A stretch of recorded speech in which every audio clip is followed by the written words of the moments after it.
I'm not one to pick and choose my means if it means getting ahead," Daniel said, a self-satisfied smile spreading across his face. When I first met him, I thought he was a charming young man, but now he just seems like a shallow, petty villain. "I'm set for life with a reverse dowry," he boasted, tilting his chin up proudly as he flicked a business card between his index and middle finger towards me. Every move he makes is so pretentious it's nauseating. Could the man I once considered marrying really have been this unpleasant? I reluctantly took the business card from him. "Which real estate company is this?" "Oh, that one." Daniel, having married someone from the family who owns a real estate. And that name was familiar to me. Of course, it was the name of the company written on the card. "Looks like we'll be seeing each other monthly, unfortunately. I was hoping never to see you again, what a pity." Now it was my turn to hand over a business card. Seeing it, Daniel's face went pale. "I am now 45 years old. My name is Mirabelle. The events I'm about to recount began about 3 years ago. At that time, I was briefly engaged in dating activities. Having lived a work-focused life and remained single, I started it on a whim, encouraged by those around me. Whether or not I would get married was uncertain, but the new encounters were refreshing and enjoyable. Among those I met was a young, handsome man who preferred older women, Daniel. Daniel looked refreshing, was slim, and suits suited him well. Despite being 9 years my junior, his demeanor was refined and he came across as polished. "I'm good at cooking and household chores. Rather than succeeding myself, I'm the type who wants to support someone who's striving hard," Daniel said, appearing much gentler and kinder than the workaholics I was used to. "Talking to you feels healing," I said, and Daniel smiled broadly, looking pleased. At times, Daniel appears as a young man his age should, but usually, he has a calm demeanor and a sense of stability like someone my own age. Talking with Daniel, who's a great listener, is enjoyable, and I soon find myself looking forward to meeting him. I was drawn to Daniel. Without realizing it was oblivious to the big mistake I was making. The first sign of discomfort came from him consistently expecting me to pay for our dates. It's more accurate to say he had no intention of paying.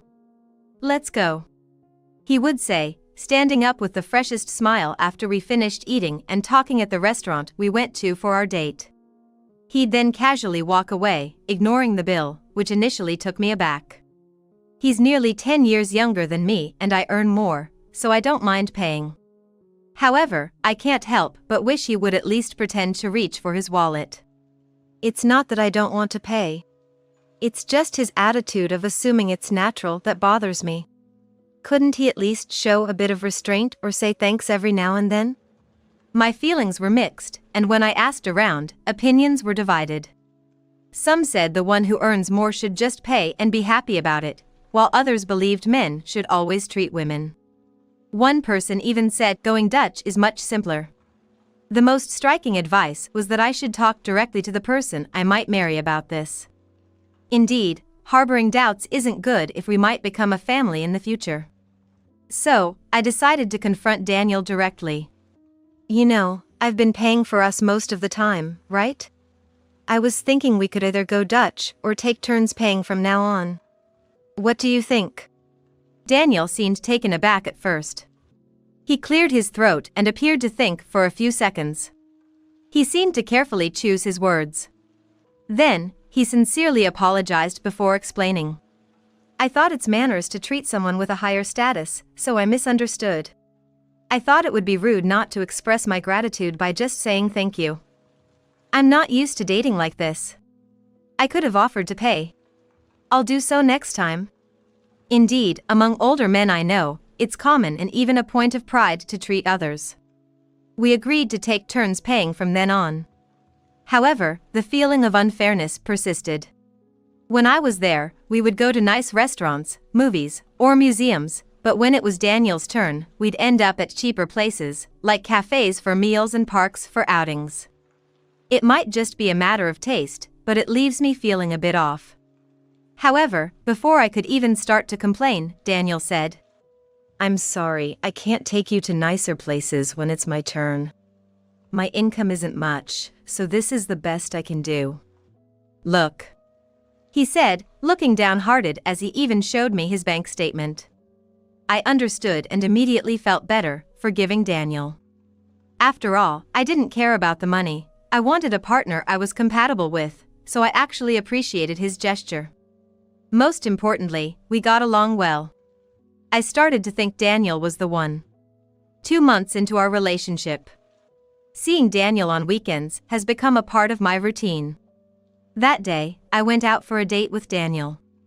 I arrived at our meeting place almost 10 minutes early. From a distance, I could see the bench where we agreed to meet and smiled. Daniel had arrived early too. Thinking he was looking forward to seeing me made me happy. Excited, I decided to surprise Daniel by sneaking up behind him. As I quietly approached, Daniel's phone rang. I stopped in my tracks to avoid interrupting, and Daniel, unaware of my presence, answered the call and started talking in a casual tone. Yeah, hello? Oh, no way. Today's my old lady day. Yeah, let's hang out another time. I couldn't help but eavesdrop. Daniel was turning down an invitation from a friend. He quickly ended the call. And yawned, looking sleepy. I couldn't shake off the phrase old lady day. I couldn't help but suspect he was referring to the day he met me. I quietly walked away, bought a coffee to calm down, and pondered whether to confront him about it. I arrived back at the meeting spot 5 minutes past our scheduled time. Apologizing for my tardiness, Daniel smiled kindly, as if he was a different person. No, I just got here myself. You must be busy with work, he said, returning to his usual refreshing and charming self. After talking about work, he smiles sadly. Looking like someone who can't wait to see me. It makes me think maybe what I heard earlier was just a misunderstanding. I start the date as usual with a vague smile on my face. Today, it's Daniel's turn to pay.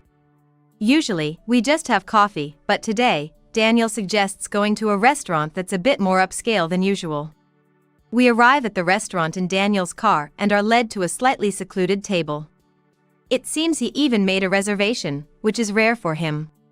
As I'm thinking this, Daniel suddenly becomes fidgety and straightens up. Mirabelle, I've been looking forward to the weekends when we could meet for the past 2 months. I've started to wish I could see you every day. Would you marry me? The proposal came at an unexpected time. My happiness pushed the earlier doubts to the back of my mind. Thank you, I say, and just like that, we're engaged. Of course, this means we both leave the matchmaking service. Next week, we went ring shopping together. Just looking for now. I remember feeling quite excited. On the way home, we discussed our future together. We need to set a date to meet each other's parents. It's going to be busy, I say as I stretch. Daniel agrees. I'm in the passenger seat, and Daniel is driving. I've grown quite accustomed to this arrangement. I was still naive, full of hope and some anxiety about the future, but I believed we could support each other through it all. You're always so busy with work, Mirabelle. It's impressive and admirable how dedicated you are. I've always respected that. After we're married, I want to be a husband who can support you in that. If you're okay with it, I could even become a homemaker. Daniel talks about the future with a happy glow. His cheerful profile looks adorable. He even jokes about becoming a stay-at-home husband, making me chuckle. I plan to quit my job once we're married, but we'll be okay financially. Daniel turns to me with a surprised look. After that, he becomes unusually quiet. Normally, he'd be eager to spend more time together, but today, he's quick to head home. I'm puzzled by Daniel's different behavior but haven't yet realized what's happening. After that, Daniel changes dramatically. He's always too busy or not feeling well to meet. Hey, we're going to get married, right? We need to schedule things and we haven't even met each other's parents yet. What's really going on? Did something happen? I press him over the phone, but Daniel is evasive. Even when we do meet, he seems distracted. Just when I'm starting to worry, things take a sudden turn. Daniel breaks up with me out of the blue. I can't see myself marrying you anymore. I'm sorry. Let's break up. I was told about it by him at a cafe where he invited me. This was at a cafe we often went to when it was Daniel's turn to pay because it's budget-friendly. I'm shocked. We were engaged and on the verge of getting married. How could this happen? Why? You proposed to me. Why have you suddenly changed your mind? What's the reason? Tell me. No matter how many times I ask, Daniel just keeps apologizing. His mind seems made up about not wanting to marry anymore. I couldn't hold back my tears any longer. Daniel leaves with a brief goodbye. I can't let go and grab his arm. Wait. Why? Just give me a reason. But Daniel shakes me off as if I'm a nuisance. I was shocked. I couldn't believe the refreshingly kind, gentlemanly Daniel I knew could act so violently. As I cried big tears, Daniel looked away and harshly said, "Shut up, I'm marrying someone else. Give it up." It felt like the ground beneath me had vanished. This must be what despair feels like. I sat in the cafe, stunned until closing time, alone. Telling my family and friends about the broken engagement over the next few days was excruciating. My family and friends, who knew how excited I got about having a boyfriend, were even angrier than I was. As for me, I felt more drained than angry, as if all energy had left my body. I couldn't muster the spirit to curse Daniel. I'm never going to marry, probably. I guess it wasn't for me. I told those around me. Essentially, I was deeply hurt. It took over a year to somewhat recover, and I gave up on the idea of marriage. 2.5 years after Daniel unilaterally called off our engagement. The pain of being dumped had faded, and lately, I felt more anger and disgust than anything. It was during this time that I unexpectedly ran into Daniel. That day, I was at a charity event held by a local organization. Originally, my father was supposed to attend, but he caught a cold and had a fever, so we decided it was best if I went in his stead. The event was attended by people of all ages and backgrounds. I walked around, greeting people on behalf of my father. That's when I caught sight of a couple and gasped. The man was unmistakably Daniel, the one who had left me. He was cozying up to a much younger woman. She was obviously much younger than Daniel. Despite his claims of preferring older women. There he was, laughing and holding the waist of a young woman next to him, which ignited a strong sense of outrage in me. Our eyes met for a moment. Displeased, I moved away to talk to someone else, but Daniel deliberately came over alone. "Hey, long time no see. What are you doing here?" His face, once bearing a refreshing smile, now twisted into an incredibly annoying grin. I felt truly disgusted inside. "Can you not talk to me? I'm busy." "And wow, your tastes have really changed, haven't they? Weren't you into older women?" Then, as if finding it amusing, Daniel laughed out loud. Not caring that I frowned and even came closer. As I tried to leave quickly, Daniel whispered in a low voice. "I never liked older women. I just couldn't stand the idea of being with an older lady. It was all about the money with older women." I stopped in my tracks, remembering the phone call where Daniel mentioned Old Ladies' Day. It was clearly referring to our dates. I don't particularly want to be seen as younger, and being called an older woman is something I've accepted. But being demeaned with the term older lady made me furious. My teeth gritted with frustration. I'd do anything for a good life, which is why I married a real estate agent's daughter. Daniel walked away from me, a self-satisfied smirk on his face.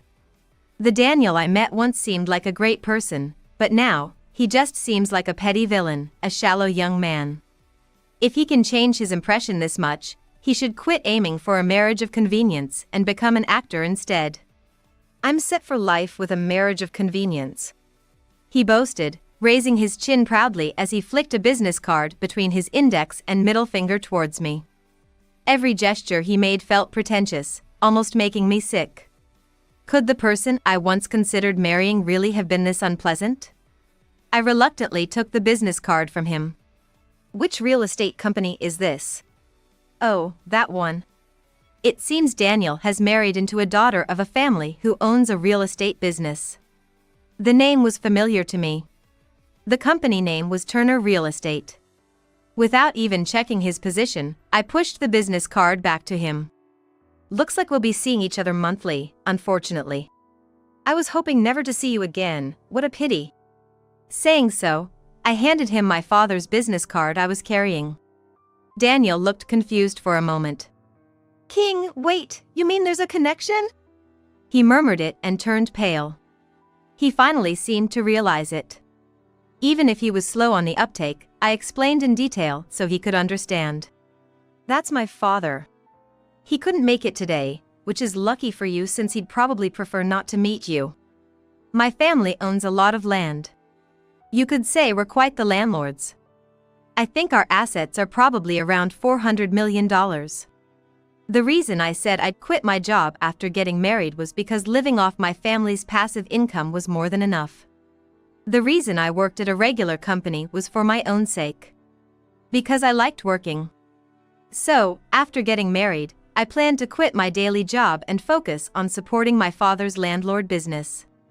In other words, Daniel dumped me hoping for a marriage of convenience but actually missed out on a much bigger opportunity. By the way, Turner Real Estate is a decent company, but of course, compared to my family's assets, it's like comparing an elephant to a kitten. What?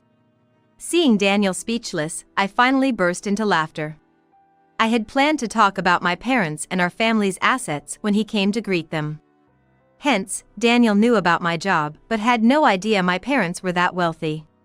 Turner Real Estate manages some of our properties. Lately, I've been handling the land management and other dealings in place of my father. So, as much as I really don't want to, it looks like we'll have to meet monthly. Daniel was shocked, not just because my family was wealthy. My family doesn't just own land, we also build and utilize condominiums and buildings on it. One of them is Turner Real Estate. To us, it's just one of the familiar companies, and we could switch to another company if necessary. But for Turner Real Estate, my family is an irreplaceable major landlord. Certainly, losing all deals with us could jeopardize their business. Daniel's face turned ashen upon realizing all this. I waited for his words, suppressing the irritation bubbling up inside me.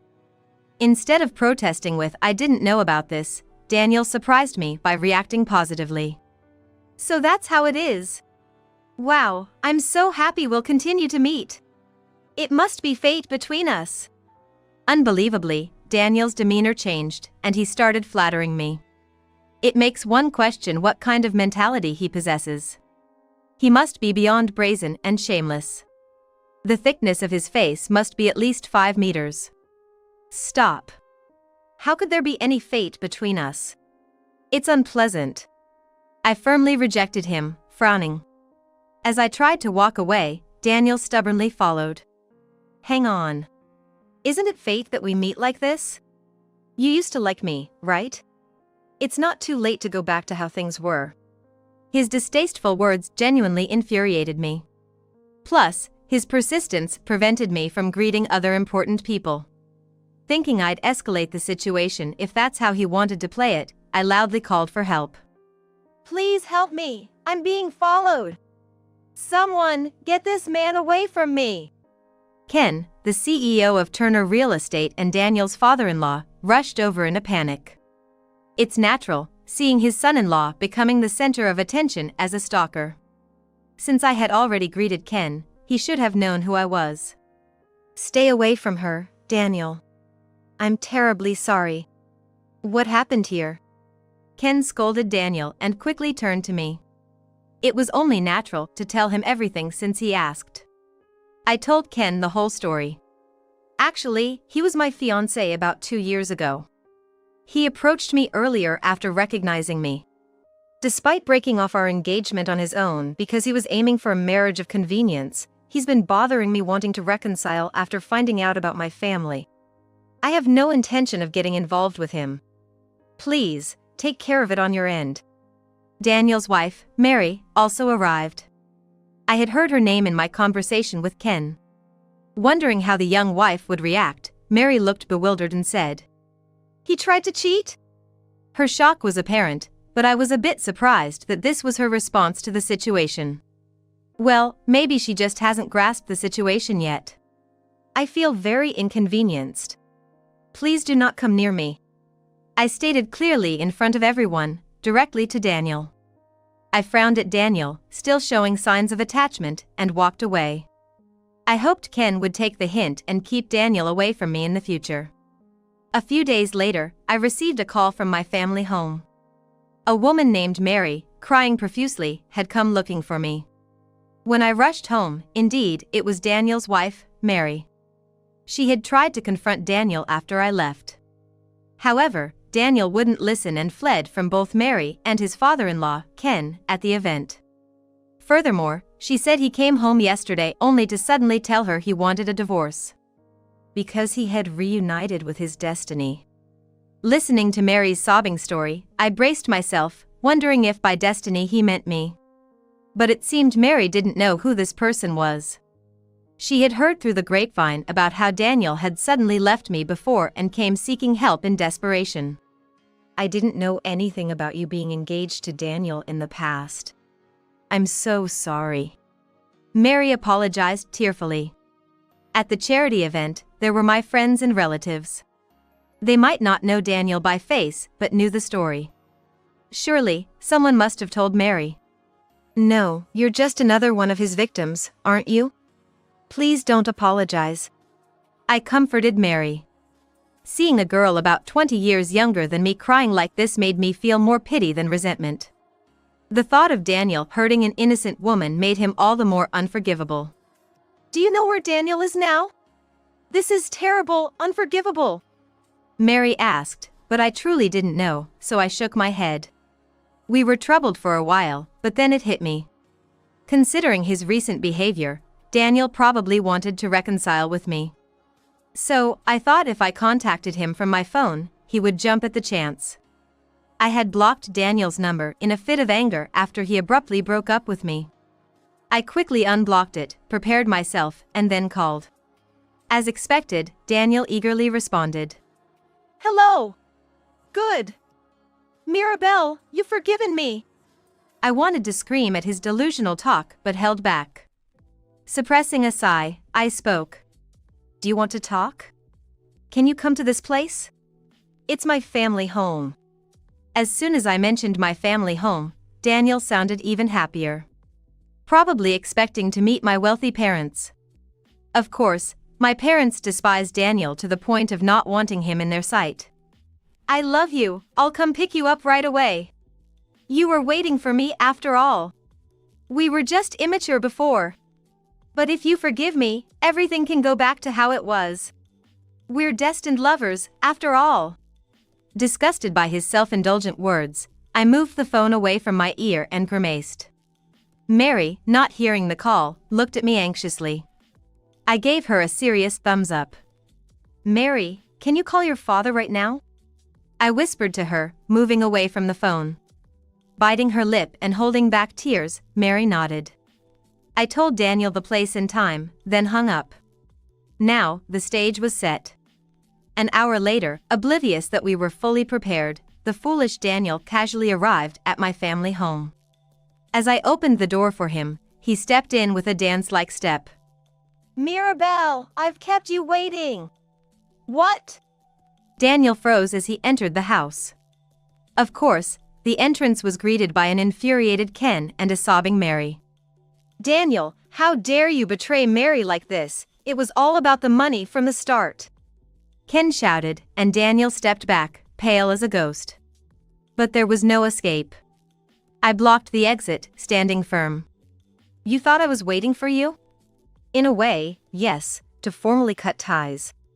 And as for the past, my anger isn't just going to disappear. I'll be claiming compensation for your selfish breaking off of our engagement, retroactively. Hearing my declaration, Daniel started to tremble. In his agitation, he stumbled, moving away from me towards the inside of the house. Right where Ken and Mary were waiting. This is awful. So you never loved me. I can't forgive you, we're getting a divorce. And I'll be taking alimony. Mary cried out, throwing her handkerchief at Daniel. Ken hugged the crumbling Mary, glaring at Daniel with piercing eyes. Daniel collapsed on the spot, lost. One more chance, Mirabelle. He pleaded, still not giving up. If he thinks there's even a millimeter of a chance, he's delusional. With a voice as low as it could go, I declared boldly. There's no chance of us getting back together. I despise you. I never want to breathe the same air as you again. Daniel was sweating profusely. Any panic now is too little, too late. In a moment when Mary's crying ceased, Daniel let out a small voice. Should have just stayed with Turner. It was a quiet murmur, but in the sudden silence, everyone heard. Shocked at such a statement, my eyes widened, but Ken reacted first. What did you say? Enraged by the disrespectful remark, Ken yelled with such force, Daniel jumped up. He shoved past me to the outside, tumbling away as he fled. I just watched his back in astonishment, thinking if there could be anyone more pitiful. Shall we call the lawyer now? Ken's voice brought me back to reality. We immediately went back inside the house to retrieve the smartphone we had set up. It had recorded Daniel's disgraceful behavior perfectly. Of course, the phone call I made earlier was also recorded. Right after Daniel fled, we sprang into action. I will certainly claim compensation for the broken engagement. As for you, are you considering alimony and divorce? I asked, to which Ken and Mary nodded. We began consultations that very day, and once prepared, we legally cornered Daniel. First came my claim for compensation. Given the unilateral and awful nature of the breakup, it was, of course, granted. I had been so disgusted at the time of our separation that I hadn't had the energy to sue. Thankfully, it had been just under the statute of limitations, 2.5 years after the engagement was broken off. Reuniting at this time and his subsequent actions proved to be greatly beneficial. The Turner side was also fully prepared. Moreover, since Daniel had fled, leaving all his bank cards at his in-laws, his financial situation was practically in their hands. Preparations and the court process took months, but the outcome was a resounding victory for us. Daniel tried to escape, claiming he had no ability to pay, but in the end, all properties in his name were seized to the last penny.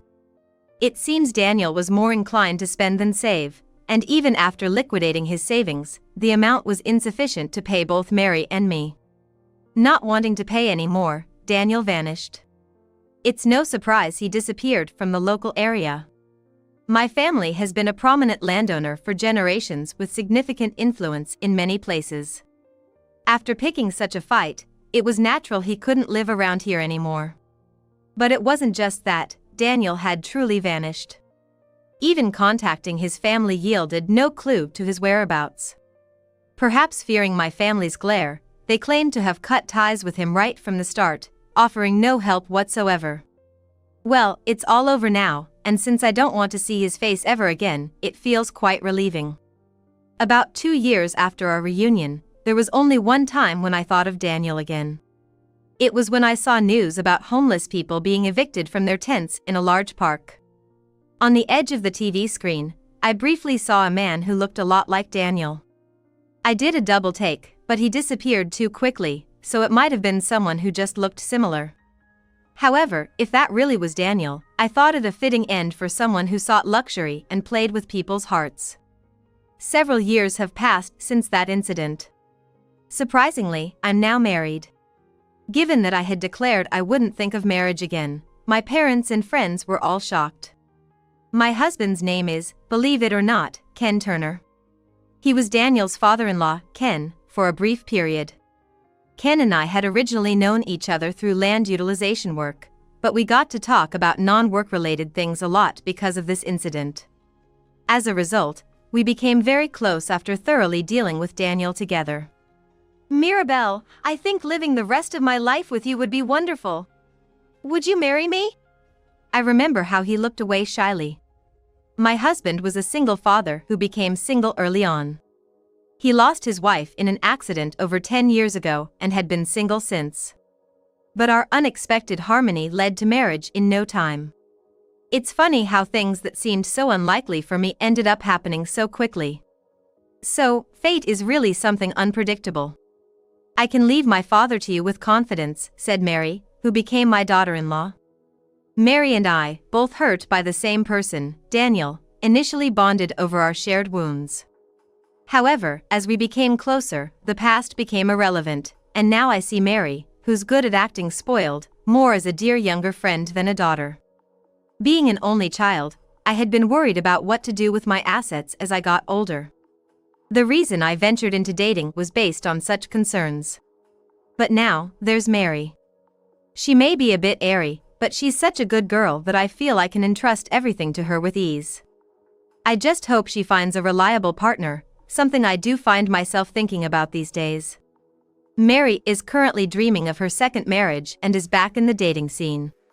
Alongside my wonderful husband, I pray that this time, Mary will meet someone truly special.